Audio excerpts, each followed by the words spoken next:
విశాఖలో ఐపీఎల్ కళ్ళ తప్పింది. ఈసారి విశాఖలో నిర్వహిస్తున్న ఐపీఎల్ మ్యాచ్లకు ఆదరణ కొరవడింది. ఓవైపు హైదరాబాద్ లో ఐపీఎల్ టికెట్స్ హాట్ కేకుల్లో అమ్ముడుపోతుంటే విశాఖలో మాత్రం ఐపీఎల్ సందడి కనిపించట్లేదు. ఈ నెల 24న వైఎస్ఆర్ వీడీసీఏ స్టేడియంలో జరిగే మ్యాచ్ కు టికెట్లు అమ్ముడు కావట్లేదని తెలుస్తోంది. టికెట్స్ అమ్మకాలపై ఆంధ్ర క్రికెట్ అసోసియేషన్ సరైన సమాచారం ఇవ్వకపోవడంతో అభిమానులు తీవ్ర నిరాశకు గురయ్యారు. ఆన్లైన్ టికెట్లకే పరిమితమై ఆఫ్లైన్ టికెట్లు అమ్మట్లేదంటూ అభిమానులు నిరాశకు గురయ్యారు. మరోవైపు గత వారం రోజుల నుంచి ఆన్లైన్లో కూడా టికెట్స్ ఖాళీగానే దర్శనమిస్తున్నాయి. ఐపీఎల్ నిర్వహణలో ఏసీఐ విఫలమంటూ క్రికెట్ ఫ్యాన్స్ అంతా ఆగ్రహాన్ని వ్యక్తం చేస్తున్నారు. దీనిపై మరింత సమాచారం మా ప్రతినిధి జార్జ్ అందిస్తారు. విశాఖలో ఐపీఎల్ సందడి మొదలయ్యింది. ఏడీసీఏ వీడీసీఏ వేదికగా ఈ నెల 24వ తేదీ అలాగే 30వ తేదీన ఎస్ఆర్హెచ్ అలాగే ఢిల్లీ క్యాపిటల్స్ అలాగే లక్నో అలాగే ఢిల్లీ క్యాపిటల్స్ ఈ మధ్య మ్యాచ్లు జరగనున్నాయి. అయితే 24వ తేదీన లక్నో వర్సెస్ ఢిల్లీ క్యాపిటల్స్ మధ్య జరగనున్న మ్యాచ్కు సంబంధించి టికెట్ల అమ్మకాలు ఇప్పటికే ప్రారంభమైపోయాయి.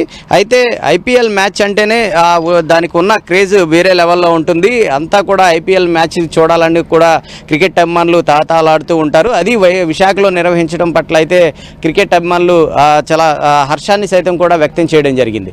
అయితే ప్రస్తుతం చూసుకున్నట్లయితే కనుక ఐపీఎల్కి ఆదరణ తగ్గిందనే చెప్పుకోవాలి. ఎందుకంటే ఆన్లైన్లో టికెట్లన్నీ కూడా సేల్కి లేకపోక అంటే ఖాళీగానే దర్శనమిస్తున్న పరిస్థితి కనిపిస్తుంది.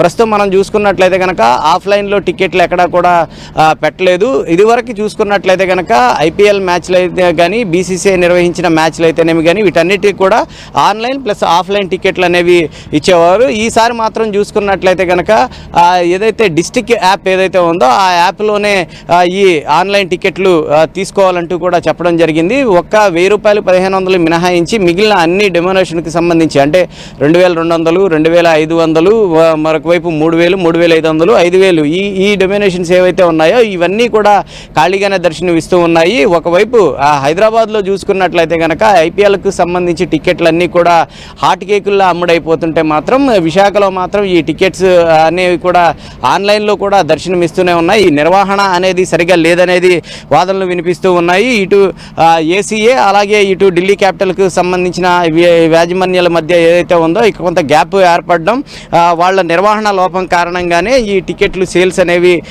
సరిగా జరగడం లేదనేది చెప్తూ ఉన్నారు.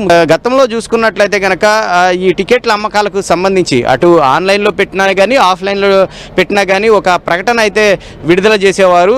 ఏ సమయంలో టికెట్లు అందుబాటులో ఉంటాయి, ఎక్కడెక్కడ టికెట్లు అమ్మకాలు చేపడుతున్నారు, ఎక్కడెక్కడ వారి యొక్క టికెట్లను ఆన్లైన్లో బుక్ చేసుకున్నవారు తీసుకోవాలి అనే దాని మీద అయితే గతంలో ఒక ప్రకటన అయితేనేమి కానీ లేకపోతే ప్రెస్ మీట్ పెట్టి కానీ చెప్తూ ఉండేవారు. కానీ ఇప్పుడు ఈ డిస్టిక్ యాప్ ఏదైతే ఉందో దీంట్లో టికెట్లు అయితే అందుబాటులో ఉంచారు. దీనికి సంబంధించి ఎక్కడా కూడా ప్రచారం అనేది నిర్వహించలేదు. ఎక్కడా కూడా టికెట్లు ఎప్పటి నుంచి అమ్ముతారు అలాగే ఎప్పటి నుంచి ఇస్తారనేది కూడా ఎక్కడా కూడా సమాచారం అందించలేదు. అంతా కూడా ఆన్లైన్లోనే ఉంచడం వల్ల ఎవరైతే ఆన్లైన్ చూస్తారో వారికి మాత్రమే ఈ టికెట్స్ అనేవి కొనుగోలు చేయడం జరుగుతుంది. మిగిలిన ఆఫ్లైన్ టికెట్ల కోసం ఎదురు చూసే వారందరికీ కూడా నిరాశగానే చెప్పుకోవచ్చు. మొత్తం మీద టికెట్లు అనేవి కూడా ఖాళీగా దర్శనమిస్తాయి.